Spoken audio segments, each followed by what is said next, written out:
പാലക്കാട് ഡെങ്കിപ്പനി ബാധിച്ച ഒരാൾ കൂടി മരിച്ചു. കരിമ്പുഴ സ്വദേശി ജിജോ മോഹനാണ് ചികിത്സയിലിരിക്കെ മരിച്ചത്. ജില്ലയിൽ ഒരാഴ്ചക്കിടെ ഡെങ്കിപ്പനി ബാധിച്ച് മൂന്നാമത്തെ മരണമാണിത്. സച്ചിൻ വള്ളിക്കാടാണ് വിവരങ്ങളുമായി ചേരുന്നത്. സച്ചിൻ, എന്തായാലും ഡെങ്കിപ്പനിയിൽ വലിയ ഭീതി തന്നെ ഉണ്ടാകുന്നു എന്നുള്ളതാണ്. ഒരാളുടെ ജീവൻ കൂടി നഷ്ടമായിട്ടുണ്ട്.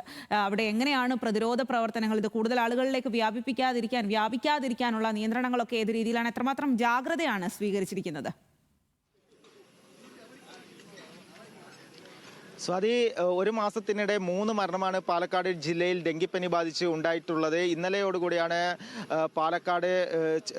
പാലക്കാട് സ്വദേശിയായിട്ടുള്ള പെരിന്തൽമണ്ണ ആശുപത്രിയിൽ വെച്ച് പാലക്കാട് സ്വദേശി കരിമ്പുഴ സ്വദേശിയായിട്ടുള്ള ജിജോ മോഹൻ മരിക്കുന്നത്. പ്രധാനമായും കഴിഞ്ഞ ദിവസങ്ങളിലെല്ലാം പനിയുടെ ലക്ഷണങ്ങൾ ജിജോ മോഹൻ ഉണ്ടായിരുന്നു. ആദ്യഘട്ടങ്ങളിൽ പ്രാഥമിക ആരോഗ്യ കേന്ദ്രങ്ങളിൽ ചികിത്സ തേടിയതിന് ശേഷമാണ് ഇത്തരത്തിൽ പനി ഗുരുതരമായതിനെ തുടർന്ന് പെരിന്തൽമണ്ണയിലെ സ്വകാര്യ ആശുപത്രിയിലേക്ക് എത്തിക്കുന്നത്. തുടർന്ന് ഇന്നലെയാണ് ജിജോ മോഹൻ മരിക്കുന്നത്.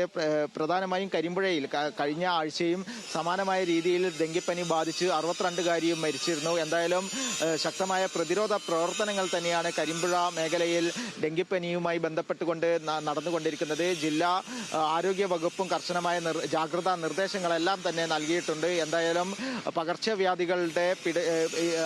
പകർച്ചവ്യാധികൾ പിടിപെട്ടത് മൂലം സംസ്ഥാനത്ത് വീണ്ടും ഒരു മരണം കൂടെ സംഭവിച്ചിരിക്കുകയാണ്. സ്വാതി, ശരി സച്ചിൻ, പാലക്കാടാണ് ഡെങ്കിപ്പനി മൂലം ഒരാൾ കൂടി മരിച്ചിരിക്കുന്നത്.